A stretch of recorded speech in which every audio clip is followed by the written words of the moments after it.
नमस्कार दोस्तों, मैं हूं अनुजन रोहतगी और आप देख रहे हैं न्यूज नशा। विशाखापट्टनम में जो कुछ हुआ बहुत ही दर्दनाक था। कई लोग ऐसे थे जिनको पता ही नहीं चला कि कब वो मौत के आगोश में चले गए। सोते सोते गैस लीक होने की वजह से उनकी जान चली गई।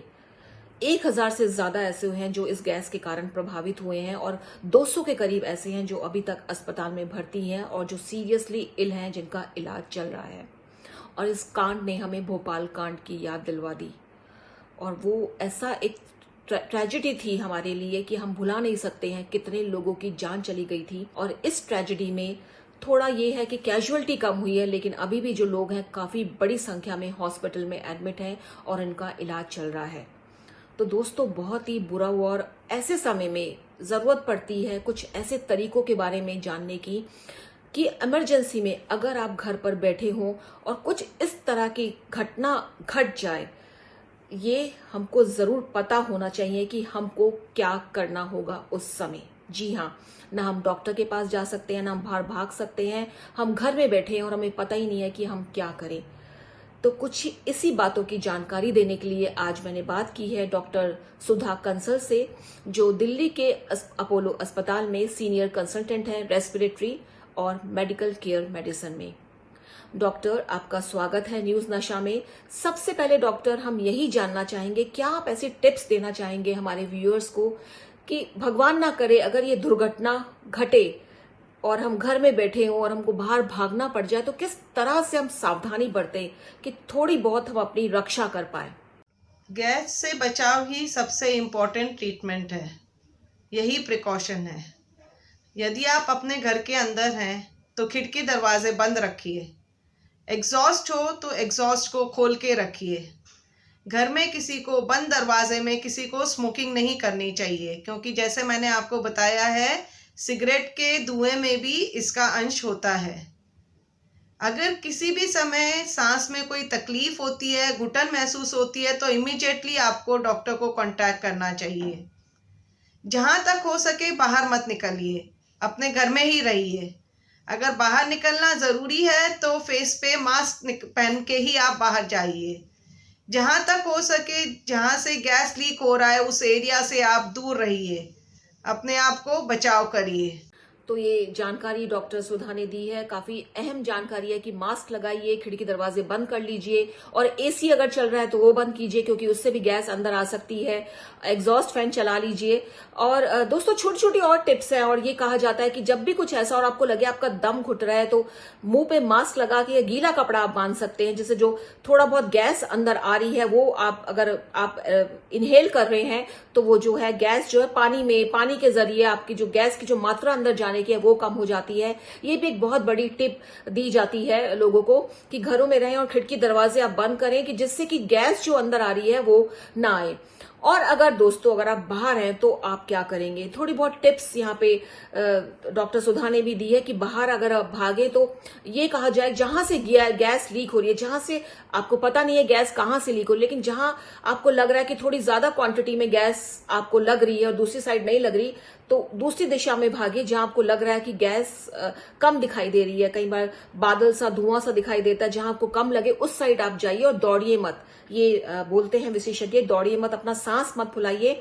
मुंह पर कपड़ा, गीला कपड़ा आपको बांधना है दोस्तों, ये आपको जरूर ध्यान रखना है कि गीला कपड़ा आपको मुंह पे बांधना। हो सके तो आंखों को थोड़ा गीले कपड़े से आप थोड़ा सा पोछिए मत, बट आंखों पे गीला कपड़ा रख सकते हैं। आंखों में जलन हो रही है क्योंकि ये फर्स्ट एड है, क्योंकि अभी आप ना डॉक्टर के पास जा सकते हैं ना आपकी कोई मदद के लिए आ सकता है। आपको जो भी कुछ करना है अकेले में करना है। और मैं आपको बता दूं, जो डिजास्टर मैनेजमेंट होता है उसमें ये तक सिखाया जाता है कि यदि आप ऐसी जगह पे बैठे हैं, सपोज आप सिनेमा हॉल में बैठे हैं और पता चले गैस लीक हो गई है, सांस नहीं लिया जा रहा, तो ये तक कहा जाता है कि आपके पास हैंकी या कोई और कपड़ा है, उसमें अपना यूरिन से उसको भिगोइए और मुंह पे लगाइए, नाक पे लगा दीजिए।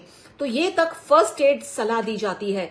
तो ये टिप्स हम लोगों को जानना बहुत जरूरी है दोस्तों, क्योंकि कब क्या हो जाए हमें पता ही नहीं चलता है। तो ये छोटी छोटी टिप्स डॉक्टर सुधा ने दी हैं आपको और आपको भी जानना जरूरी है। डॉक्टर सुधा, मैं अब ये भी जानना चाहूंगी, जो गैस का रिसाव हुआ है, ये किस चीज के जलने से ऐसी गैस जो होती है इतनी जहरीली हो जाती है कि इतनी खतरनाक हो गई कि इतने लोग काफी मरे हैं इसमें, और जो बेचारे इस समय जिंदगी और मौत के मुंह में जूझ रहे हैं, उनकी संख्या तो बहुत ज्यादा है, हॉस्पिटल में है वो। तो कौन सी ऐसी गैस है जो इतनी जहरीली हो जाती है? स्टायरीन गैस दुर्घटना सच में एक बहुत ही दुखनीय घटना है। स्टायरीन एक ज्वलनशील और गंध रहित गैस है। इस गैस का कोई रंग भी नहीं होता। यह प्लास्टिक, रबर और लेटेक्स बनाने के काम आती है। कुछ अंश में इसकी मात्रा सिगरेट के धुएं और वाहन के एग्जॉस्ट में भी होती है।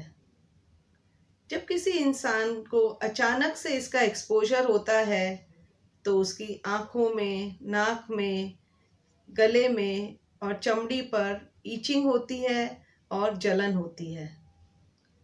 इसके एक्सपोजर के कारण सांस में तकलीफ भी हो सकती है।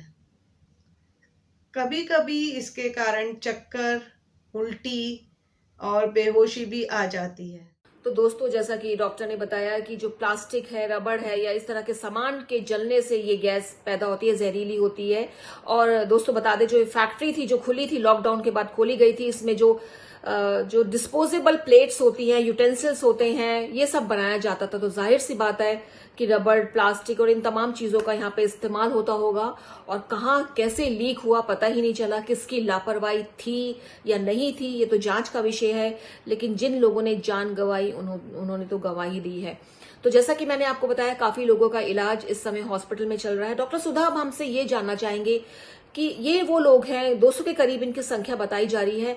अगर गैस बहुत ज्यादा मात्रा में इनके शरीर में चली गई है तो क्या क्या खतरा हो सकता है इन लोगों को? कैंसर, स्त्रियों में अबॉर्शन और नसों में वीकनेस की भी समस्या आ सकती है। इस गैस का कोई इफेक्ट कम करने के लिए कोई और दवाई नहीं होती है। अगर किसी पेशेंट को सांस में तकलीफ या बेहोशी आती है, उसको इमीडिएटली गहन चिकित्सा केंद्र में एडमिट करना चाहिए। साथ में उसकी जो तकलीफें होती हैं उसके लिए दवाई दी जाती है, ऑक्सीजन दिया जाता है और सांस के लिए सपोर्ट दिया जाता है। जब तक पेशेंट ठीक होता है उसको गहन चिकित्सा कक्ष में रखना चाहिए और बाकी के जो भी आसपास के लोग हैं उनको जितनी जल्दी हो सके उस जगह से दूर ले जाना चाहिए। तो जैसा डॉक्टर सुधा ने बताया कि खतरनाक साबित होती है ये गैस और जान भी जा सकती है, वॉमिटिंग, डायरिया, ये सब तो होता ही है। लेकिन और तमाम जो कॉम्प्लिकेशंस हैं वो आ जाते हैं जिसके कारण व्यक्ति की जान तक जा सकती है। तो दोस्तों, जो मैंने आपको उपाय और जो डॉक्टर ने आपको बताया है, गीले कपड़े का, बाहर जाने का, भागना नहीं है, उस दिशा में नहीं जाना जहां आपको ज्यादा गैस नजर आ रही है, आपको आराम से थोड़ा भगदड़ नहीं करनी, चलते हुए दूसरी दिशा में थोड़ा तेज कदमों से जाना है, भागना नहीं है, सांस नहीं फुलाना है। और गीला कपड़ा यहाँ पे बहुत इंपॉर्टेंट है जो आपको अपनी नाक पे रखना है, जिससे जो गैस अंदर जा रही है उसकी क्वांटिटी जो है वो पानी जो है अब्सॉर्ब कर लेता है। तो छोटी छोटी टिप्स है जिसको हमको पता होना चाहिए, हमको खुद पता होना चाहिए, अपने बच्चों को हमको बता के रखना चाहिए। क्योंकि दोस्तों, दुर्घटना कभी भी किसी के साथ हो सकती है। किसी ने सपने में भी नहीं सोचा था उन लोगों ने कि हम सो रहे हैं रात को, हम सुबह नहीं उठ पाएंगे। घर में बैठे बैठे इतनी बड़ी दुर्घटना उनके साथ घट गई। तो दुर्घटना कहीं भी हो सकती है और यहाँ पे सिर्फ हमको थोड़ी थोड़ी बातों की जानकारी होनी चाहिए जिससे हम थोड़ा बहुत समय रहते अपना बचाव कर सके, जब तक हमको थोड़ी हेल्प मिले या मेडिकल टीम हमारे तक पहुंचे। तो दोस्तों, उम्मीद है न्यूज नशा की जो ये मुहिम है आपको घर बैठे हर तरह की जानकारी देने की पसंद आ रही होगी। आप लगातार देखते रहिए न्यूज नशा, आदत हर खबर की। और आप हमसे जुड़े रहने के लिए सब्सक्राइब करें YouTube पर, फॉलो करें Twitter पर और लाइक करें Facebook पर। और ज्यादा जानकारी के लिए न्यूज नशा की वेबसाइट पर जाएं। आपको टाइप करना होगा सिर्फ न्यूज नशा।